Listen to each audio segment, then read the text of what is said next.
All right. Hi, everyone. I'm Ollie. I'm a co-founder and CEO of Voya Games. We are building a game called Angry Dynamite's Lab.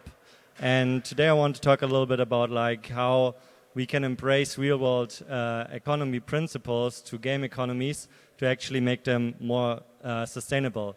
It's a quite deep topic, so let's just jump into it. So the main challenges around game economies is always to find a balance between the sources and sinks of in-game assets. So if you have too many assets being emitted by sources, players will lose motivation because they are just for free and they don't need to put in any work.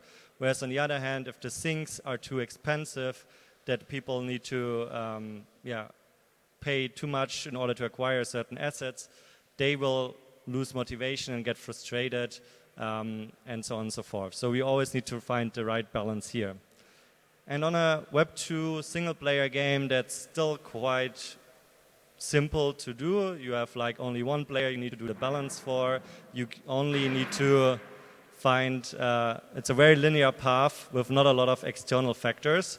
But as soon as you turn also a Web 2 game to multiplayer, you have many more external factors influencing things. Like you mentioned a marketplace where people can trade resources and so on and so forth. You have less influence on these things. And as soon as you go Web 3, you will always have a multiplayer game per se, because if you put your assets on chain, they actually become tradable and you lose full control of these assets. So the player owns these assets and not you as a game developer anymore. So you can't control what they do. They can do basically everything what they want. They can sell it, they can trade it, and of course most of the assets will also kind of turn into or will gain a financial value, and this way their stakes are way higher and the complexity increases. And that's what we actually saw with a lot of the Web3 games which are launching in the latest years. They had some successes, they could attract many users, but the problem was to really find a sustainable balance between the sources that are emitting tokens and the sinks. So you can see a graph where basically the token price shot up, but then there were too many of these tokens in circulation, and then the price kind of crashed down. And because of this, people got frustrated a lot, and actually also not just the token price fell, but also the long-term retention around the players were falling down. So when we started, we saw this already happening with a bunch of games, and we thought about okay, how can we solve this issue? Because these game economies are so important to get right in order to have fun for the players. So we got inspired by the real-world economy, because that's actually also very decentralized. There are billions of users participating in the economy, and it's working out for centuries already. So we looked at it and saw that we can actually replicate most of these principles with Web3 and form a digital economy. One part of this is the ownership aspect. Of course, everyone talks about ownership and so on and so forth, but it's the fundamental thing in order to establish an economy. In the real world, we have a legal system for that makes sure that you own something and it's protected and you can safely trade it. In Web 2 games, you don't have this. In Web 2, the assets you own, you're not really owning this. You just have a right to use them. They are bound to your game account, and the game developer can at any time kind of ban your account, seize your asset, destroy them, delete them, and so on and so forth. But now in Web3 games, we can actually have true provable ownership, and you can actually also tell someone else by signing a transaction, for example, that I am the owner of it, and nobody can actually take it away otherwise, or only if you get hacked and so on and so forth. But there's no kind of from a game developer influence that can kind of take away your assets anymore. So we have this one, which is a very important building block for an economy.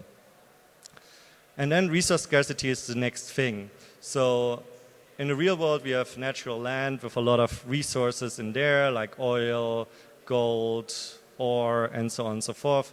But they are limited, so you can extract unlimited oil out there, and that's why the oil price is rising and falling depending on how much oil they find in the land.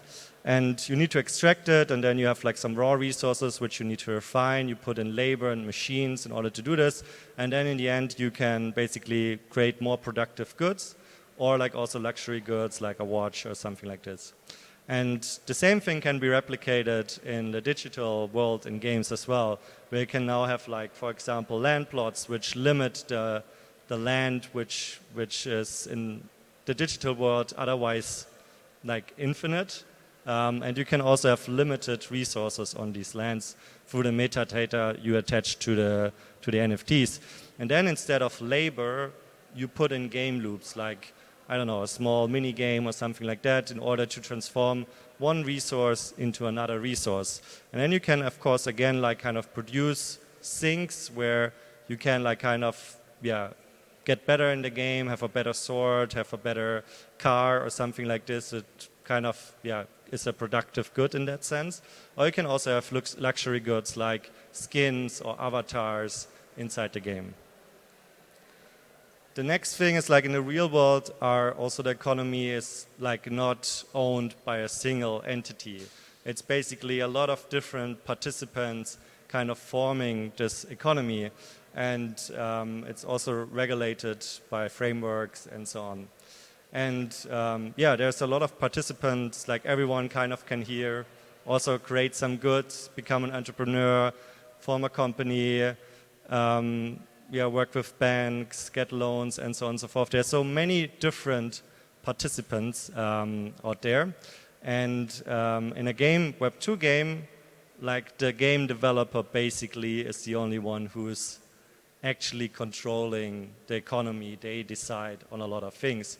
But in Web3 now, if, for example, we also put the economy fully on chain, these smart contracts are available for everyone out there, and everyone can expand on it. So they can define new resources, they can become entrepreneurs, they can form guilds, which are kind of trying to, also more or less become a company.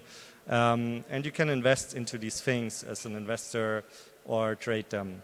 There's a lot of these decentralized things that the blockchain can offer to actually support a real economy. And last but not least, there's also like leveraging like the financial infrastructure. So the financial infrastructure in the real world is very important to actually have a flourishing economy. There are banks, there's loans, there are stock exchanges, central currencies, and so on and so forth. And by having these resources now in a game economy on chain, you can easily plug in to almost all of these DeFi protocols which are out there. So you don't need to actually go very deep and need to rebuild all of these things. So there's a huge composability advantage here. And so you can have Uniswap or OpenSea as like a marketplace, Aave for lending, you have the tokens as currencies, and DAOs could, for example, form a central bank that is not just kind of operated and owned by one single entity, but like also in a decentralized way, which might be even better for the economy. And in our case, we are really trying to replicate some of these principles in our game. So here you can see our game that we are working on in Craft World, which is basically a very casual game which is available on the web and mobile. And here we also have like limited NFTs, which are not per se land NFTs, but they are limited in their nature. They're only like, 1,000 NFTs, and they produce like resources in certain intervals. So that's the only way you can obtain these resources, and therefore they are limited, and therefore they have like a true resource scarcity. And because they are tokens, these resources, you also have the ownership of them. So you can decide what you want to do it. Do you want to make use of it in the game? Do you want to trade them with other players? Do you see them as an investment? And so on and so forth. So here we have like already like kind of this resource scarcity and also the ownership part of things integrated. And I was talking a bit about like the crafting part and putting a game loop in there to have labor simulated. And that's also what we are doing here. So you have like multiple factories that you can see here that kind of take raw resources and kind of transform them into other resources. So you can turn, in this example, earth into mud and later into steel and screws and metal and so on and so forth. And you need to kind of operate these factories, you need to start them in intervals, so you need to put in some work in order to make this happen. And then these resources, because you put work in, they gain in value. So what we did then is also like kind of plug in decentralized exchange into our game to make these tokens tradable. So maybe some people don't want to focus on creating a resource, but they rather want to buy it and sell to someone else. Yeah, they can do this now through these DeFi protocols that we integrated in the game. So actually what you saw there was like Uniswap, an own UI from Uniswap integrated into our game, but we didn't need to build the Uniswap DeFi protocol on our own because we could just make use of it. And then because we want to also have our economy fully on-chain, player can expand this crafting tree. So instead of just like having these resources in our game that we define as game developers, people can kind of take our smart contracts and plug into their own resources into the economy and basically become their own entrepreneurs. So then they can kind of try to market it to other players and say like, hey, produce this resource, then you can get like, build like XYZ and so on and so forth. So yeah, there's a lot of opportunities and there's many more principles that we want to pick up in the future. Unfortunately, don't have time to talk about all of these things in a 10-minute talk. But yeah, this should just give like a quick example on like how these things could work and how we can probably learn from the real world and bring all of these things to the digital world.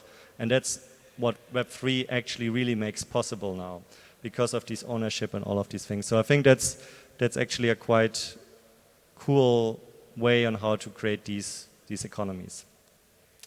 So that's about it. If you want to know more, as I said, we have many more ideas. We've been thinking about this a lot over the past years. Please reach out to me. You can add me on X or Twitter, or you can check out our homepage. And also happy to share a beta version of the game so you can experience it firsthand. Yeah, thanks for listening in, and here for any questions. I'll mingle around a bit here.